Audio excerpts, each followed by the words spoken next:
లక్షలు వెచ్చించి కొనుగోలు చేసిన భూములు, పేరుకే యాజమాన్య హక్కులు, పాస్బుక్ లేక దక్కని పథకాలు, ఇవి భూముల రీసర్వే వల్ల రైతులు ఎదుర్కొంటున్న ఇబ్బందులు.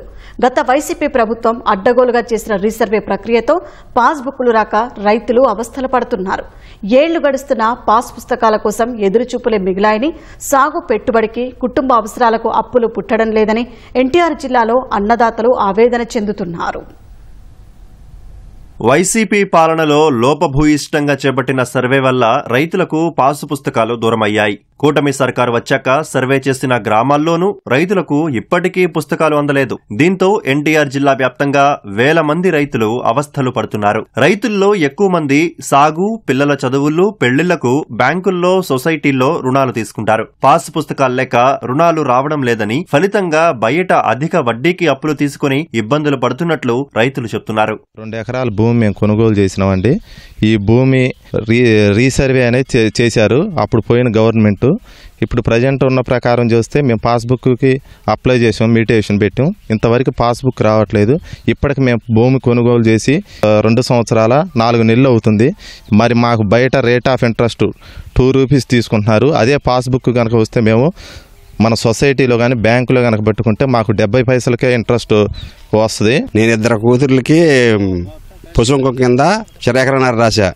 ఎక్కడికి వెళ్ళినా కూడా అధికారులు రీసర్వే ప్రాబ్లం ఉంది, రీసర్వేలో తర్వాత మళ్ళీ చేశాక ఇస్తామని అన్నారు. పాస్బుక్లు కావాలి మాకు. ఇక్కడ మేము సంవత్సరాల క్రితం పాస్బుక్ అప్లై చేసాం, ఇంతవరకు రావట్లేదు. ఎంఆర్ఓ గారి చుట్టూ తిరుగుతుంటే రీసర్వే ప్రాబ్లం ఉంది, త్వరలో వస్తాయి అని చెబుతున్నారు. కానీ సంవత్సరాల బట్టి తిరుగుతూనే ఉన్నాం. కలెక్టర్ గారికి కూడా చెప్పాం, త్వరలోనే మీ సమస్య పరిష్కారం చేస్తారన్నారు. ఇంతవరకు చెప్పి కూడా 3 నెలలు అవుతుంది, ఇంతవరకు చేయలేదు. పాసు పుస్తకాలు లేకపోవడంతో భూముల క్రయ విక్రయాలకు ఇబ్బందిగా ఉంటోందని అన్నదాతలు వాపోతున్నారు. సమస్య పరిష్కారానికి అధికారుల చుట్టూ కాళ్లరిగేలా తిరుగుతున్నా ప్రయోజనం లేదని ఆవేదన వ్యక్తం చేస్తున్నారు. పాసు పుస్తకాలు లేకపోవడంతో ప్రభుత్వం ఇచ్చే ప్రయోజనాలు అందడం లేదని వివరిస్తున్నారు. మేము పొలానికి పెట్టుబడి పెట్టుకోవాలంటే మాకు డబ్బులు ఇబ్బంది అయింది. బయటకు వెళ్తే 2 రూపాయలు అంటున్నారండి. ఇప్పుడు ఉన్న పరిస్థితుల్లో కూడా డబ్బులు బయట ఎవరు అవ్వట్లేదు. మాకు లోన్ తీసుకోవాలంటే ఎమ్మడే మాకు పాస్ పుస్తకాలు కావాలి. ఎమ్మడే పాస్ పుస్తకాలు పోయించి ఈ సమస్యను పరిష్కరించాలని కోరుతున్నాం. మేమే డబ్బులు పెట్టి పొలం కొనుక్కున్నాం, కానీ మేము బ్యాంక్ కాడికి వెళ్తే పాస్బుక్ అంటున్నారు. పాస్బుక్లు పట్టించుకునే వాళ్ళే లేరు. 2 సంవత్సరాల నుంచి పాస్బుక్లు రావట్లేదు. అసలు అడంగులు 1వీలు అవన్నీ వస్తున్నాయి, కానీ పాస్బుక్ అనేది రావట్లా. మెయిన్ రీసర్వే వల్ల తప్పిదం జరిగింది. ఈ తప్పిదం వల్ల ఒక్కొక్కరికేమో ఎక్కువ వస్తుంది, ఒక్కొక్కరికి తక్కువ వస్తుంది. ఈ ఎక్కువ తక్కువ వల్ల మనం బ్యాంకులకి వెళ్తే మళ్ళీ సర్వే చేయించుకోమంటున్నారు, మళ్ళీ సర్వే చేయించుకోమంటున్నారు, మళ్ళీ సర్వేర్ రావాలి.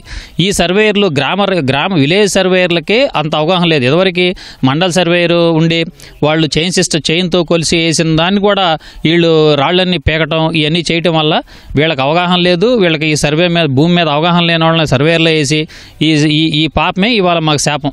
మేము పెద్దాపురం గ్రామంలో ఎకరం పొలం కొని మా అమ్మాయి పేరు మీద రిజిస్ట్రేషన్ చేసాం. రిజిస్ట్రేషన్ చేశాక కొని కూడా 2 సంవత్సరాలు అవుతుంది. అయినా దానికి 1B అడంగులు వస్తున్నాయి, కానీ పాస్బుక్ రాలే. ఈ పాస్బుక్ రాకపోవడం వల్ల వాళ్ళు బాగా ఇబ్బంది పెడుతున్నారు మమ్మల్ని. ఇబ్బంది పెట్టేదాన్ని వాళ్ళకి ఏదైనా పథకాలు లేదని లోన్ తీసుకున్న వాళ్ళకి కూడా కొద్ది ఇబ్బంది అవుతుంది. అన్ని దాత సుఖీబాబు కానీ, PM కిసాన్ కానీ ఈ 2-3 తరాల నుంచి కూడా ఏం పడలా మనకి. దాని ఏదంటే పాస్బుక్ అడుగుతున్నారు, దాన్ని బట్టి పెట్టుకోమంటున్నారు. పెట్టుకోవడానికో ఇల్లు ఏది స్పందించక అధికారులు మమ్మల్ని బాగా ఇబ్బంది పెడుతున్నారు. ఇటు అమ్మిన ఆయనకి పట్ల మేము కొనుక్కున్న మాకు పడతల డబ్బులు, పిల్ల ఇబ్బంది పడుతుంది. వైసీపీ ప్రభుత్వ హయాంలో భూముల రీసర్వే పేరిట చేసిన తప్పులను సరిదిద్ది కూటమి ప్రభుత్వం త్వరితగతిన పాసు పుస్తకాలను అందించాలని రైతులు కోరుతున్నారు.